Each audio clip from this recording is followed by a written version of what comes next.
Crime and Punishment by Fyodor Dostoyevsky. Part 4, Chapter 1. Can this still be a dream? Raskolnikov thought once more.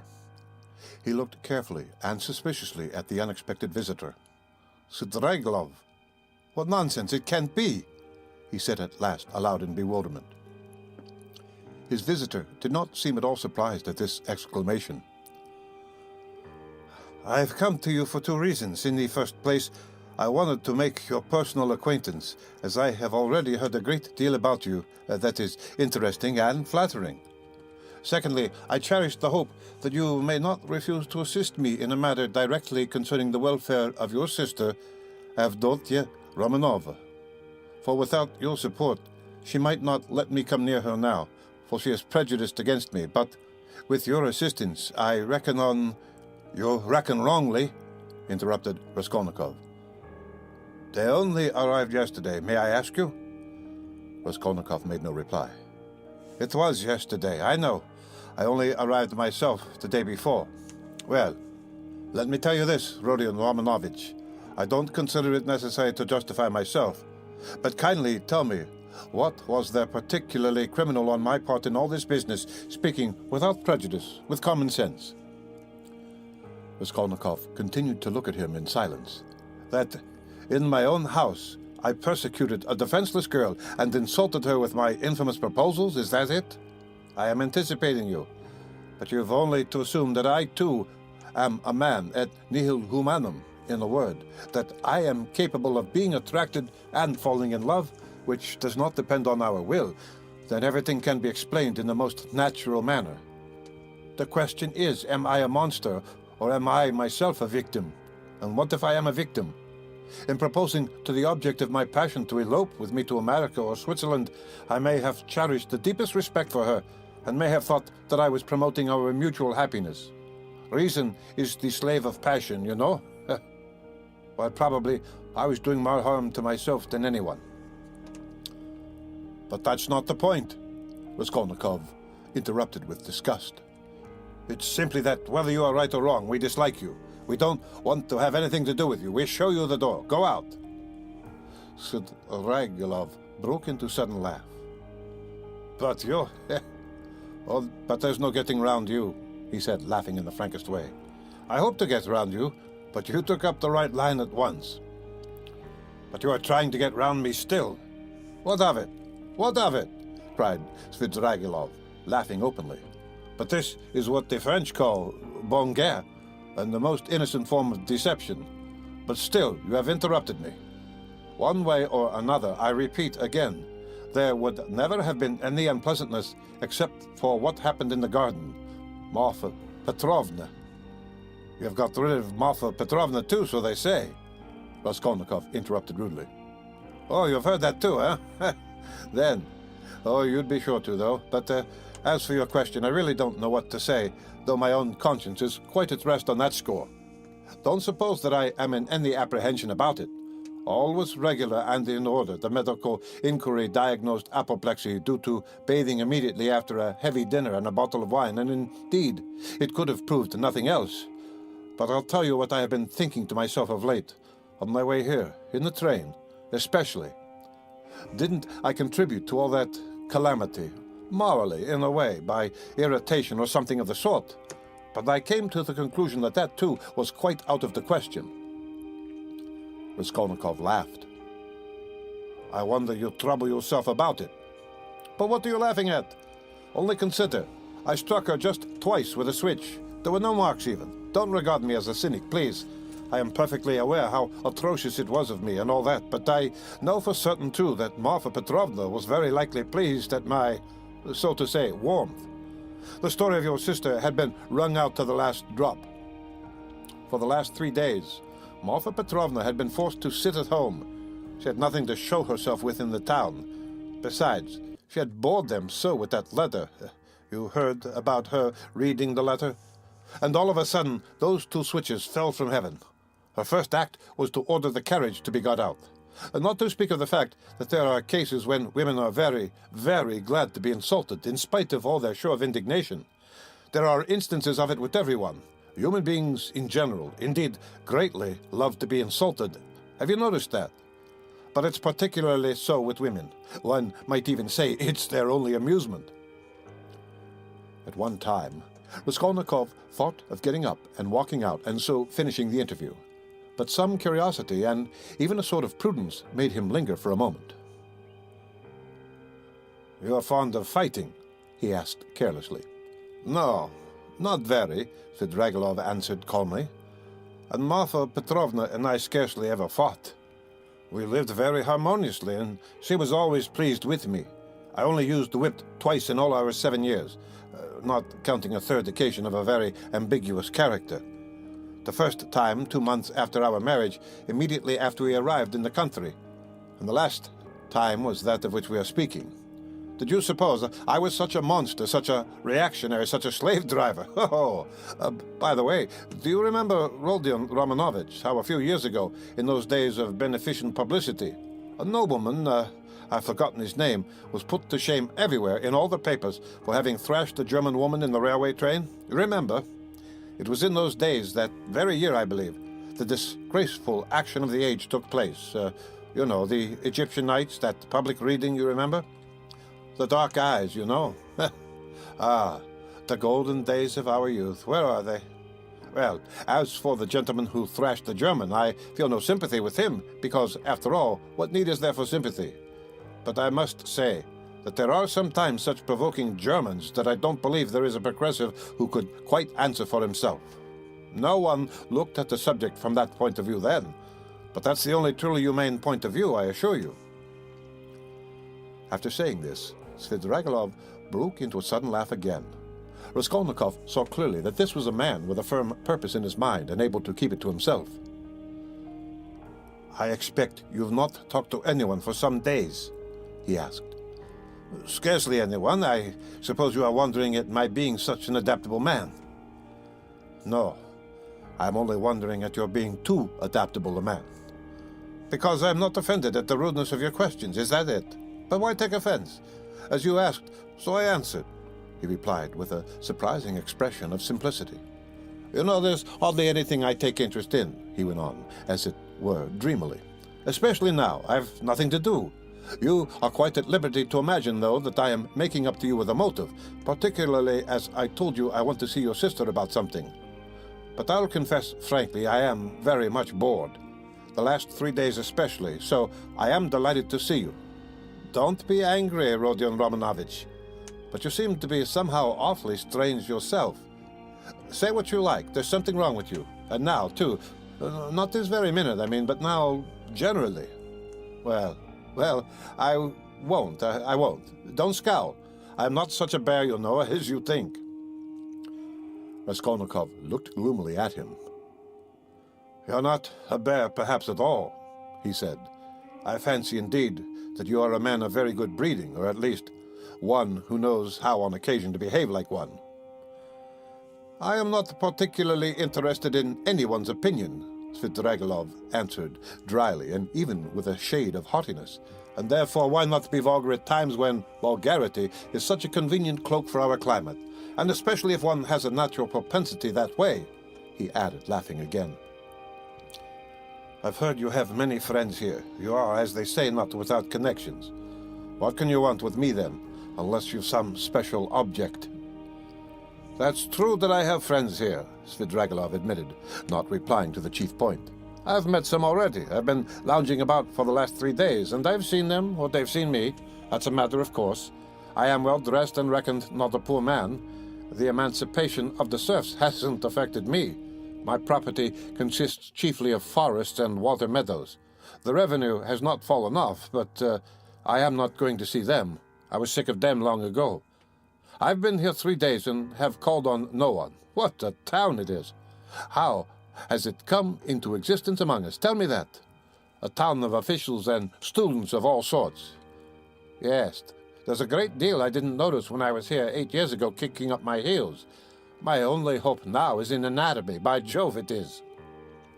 "Anatomy?"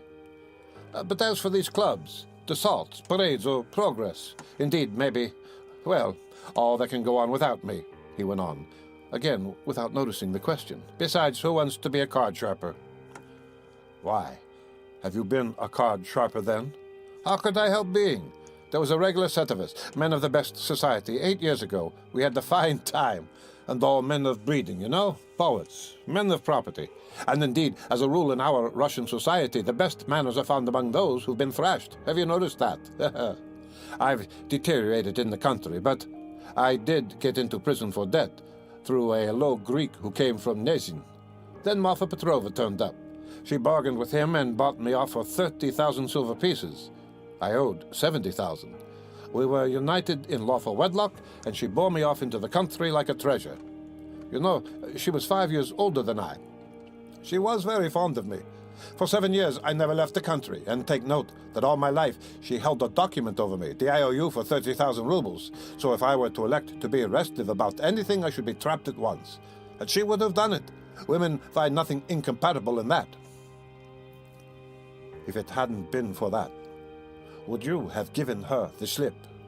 I don't know what to say. It was scarcely the document restrained me. I didn't want to go anywhere else. Marfa Petrovna herself invited me to go abroad, seeing I was bored, but I've been abroad before, and always felt sick there. For no reason, but the sunrise, the Bay of Naples, the sea, you look at them and it makes you sad. What's most revolting is that one is really sad. No, it's better at home. Here, at least one blames others for everything and excuses oneself. I should have gone perhaps on an expedition to the North Pole, because je le vais mauvais, and hate drinking, and there's nothing left but wine.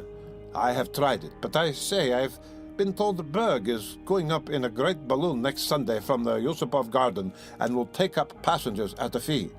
Is it true? Why? Would you go up? I? Oh, no, muttered Svidrigailov, really seeming to be deep in thought. What does he mean? Is he in earnest? Raskolnikov wondered. No, the document didn't restrain me, Svidrigailov went on meditatively.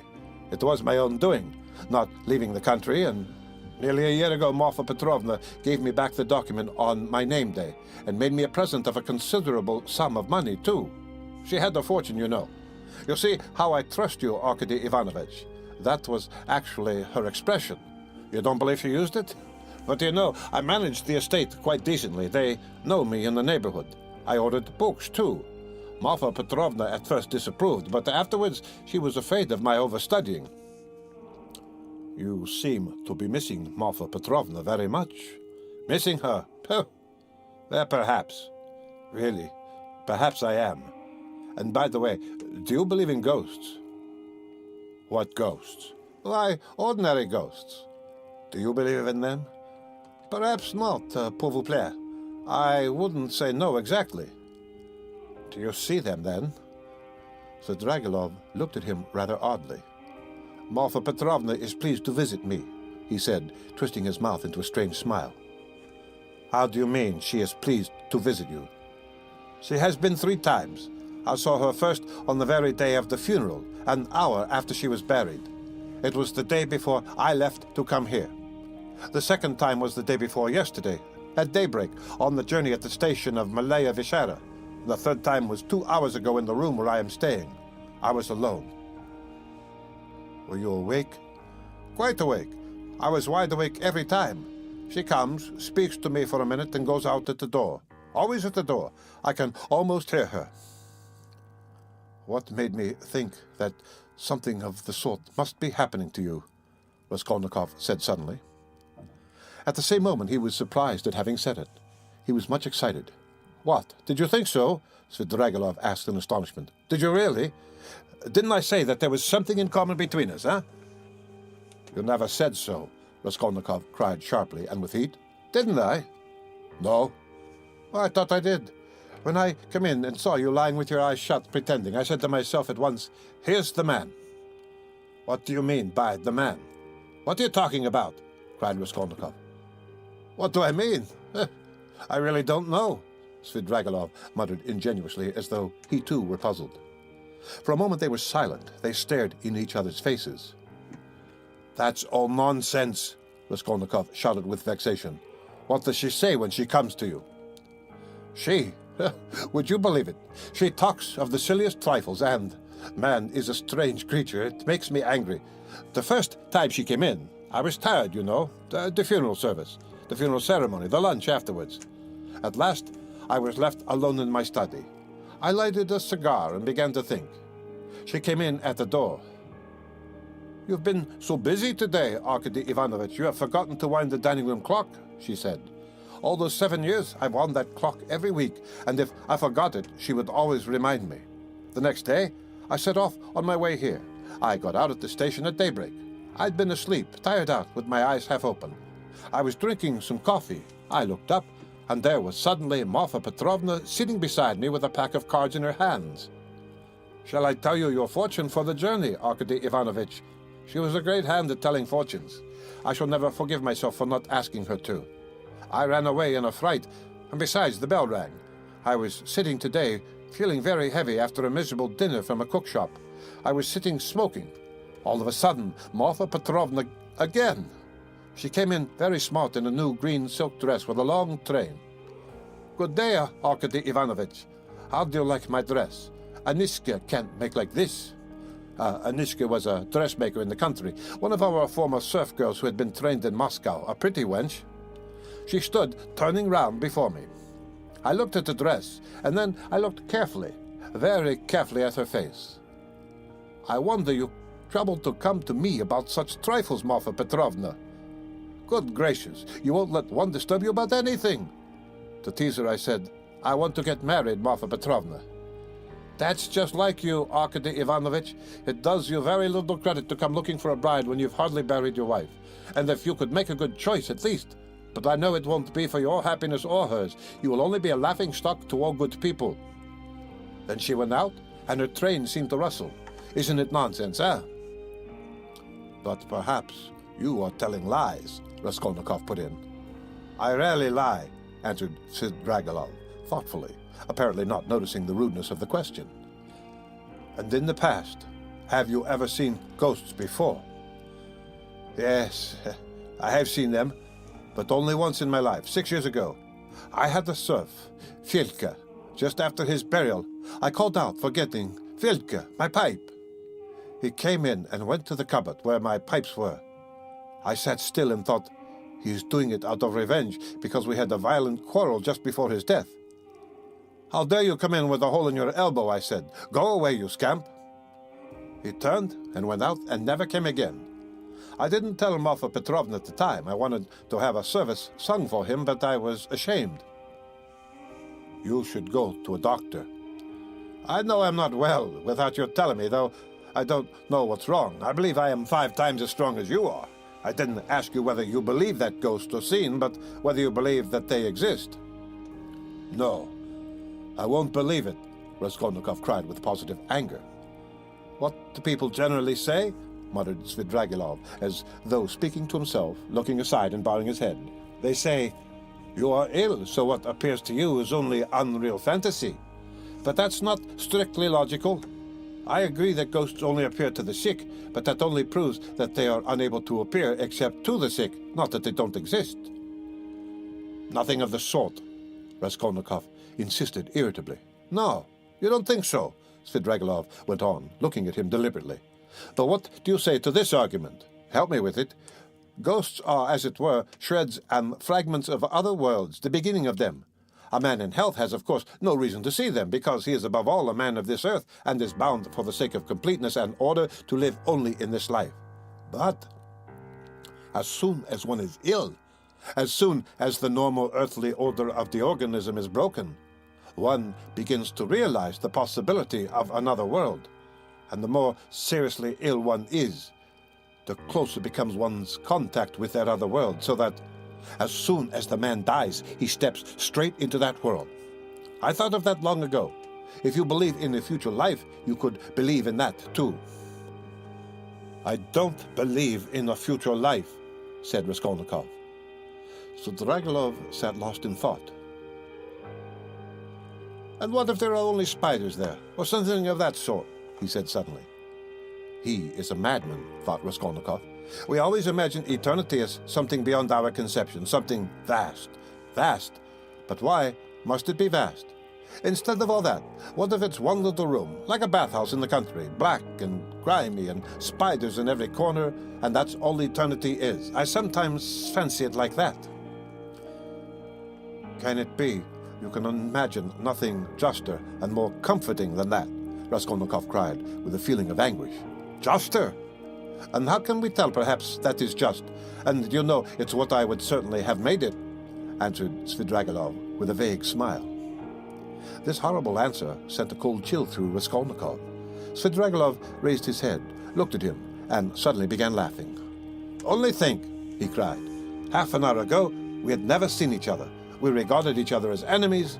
There is a matter unsettled between us. We've thrown it aside, and away we've gone into the abstract. Wasn't I right in saying that we were birds of a feather?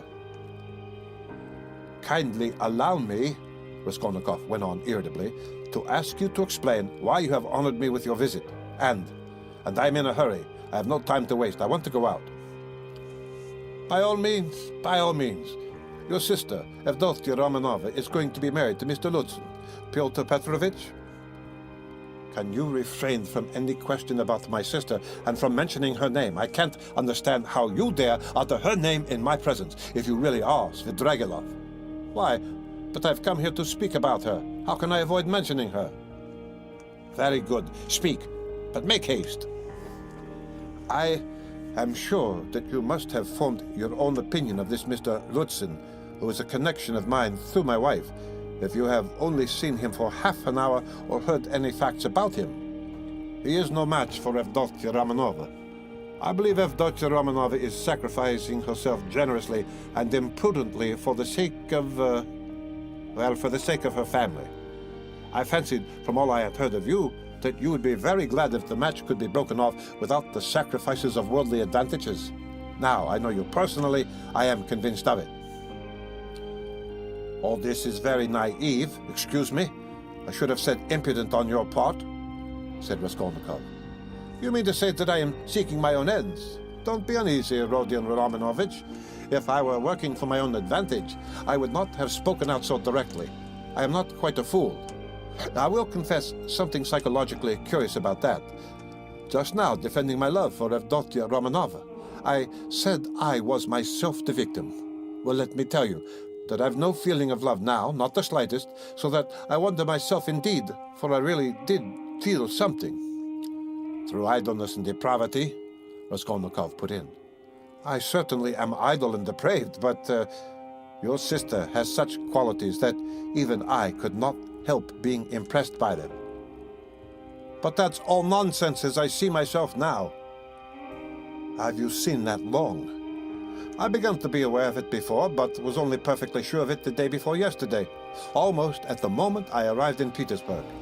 I still fancied in Moscow, though, that I was coming to try to get Evdokhtia Romanova's hand and to cut out Mr. Lutzen. Excuse me for interrupting you. Kindly be brief and come to the object of your visit. I am in a hurry. I want to go out. With the greatest pleasure. On arriving here and determining on a certain journey, I should like to make some necessary preliminary arrangements. I left my children with an aunt. They are well provided for, and they have no need of me personally. And a nice father I should make, too. I have taken nothing but what Marfa Petrovna gave me a year ago. That's enough for me. Excuse me, I am just coming to the point. Before the journey which may come off, I want to settle Mr. Lutzen, too. It's not that I detest him so much, but it was through him I quarreled with Marfa Petrovna when I learned that she had dished up this marriage. I want now to see Evdokhtia Romanova through your mediation, and if you like, in your presence, to explain to her that in the first place she will never gain anything but harm from Mr. Lutzen. Then, begging her pardon for all past unpleasantness, to make her a present of 10,000 rubles, and so assist the rupture with Mr. Lutzen, a rupture to which I believe she is herself not disinclined, if she could see the way to it. You are certainly mad, cried Raskolnikov, not so much angered as astonished. How dare you talk like that? I knew you would scream at me, but in the first place, though I am not rich, this 10,000 rubles is perfectly free.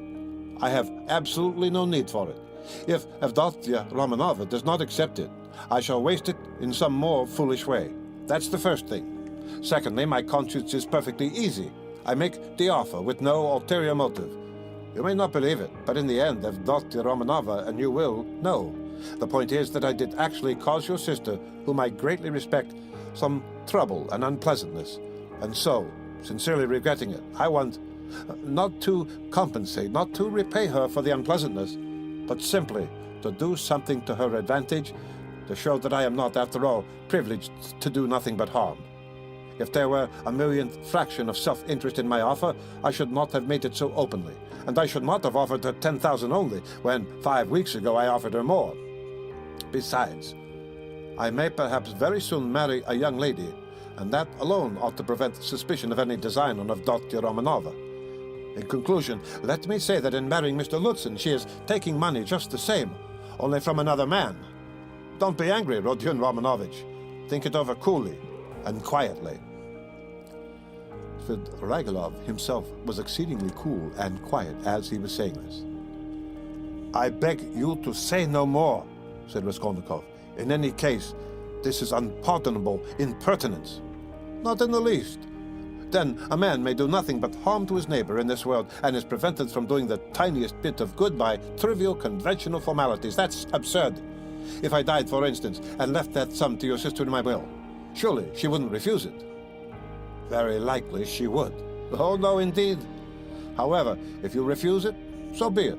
Though 10,000 rubles is a capital thing to have on occasion. In any case, I beg you to repeat what I have said to Evdotia Romanovna. No, I won't.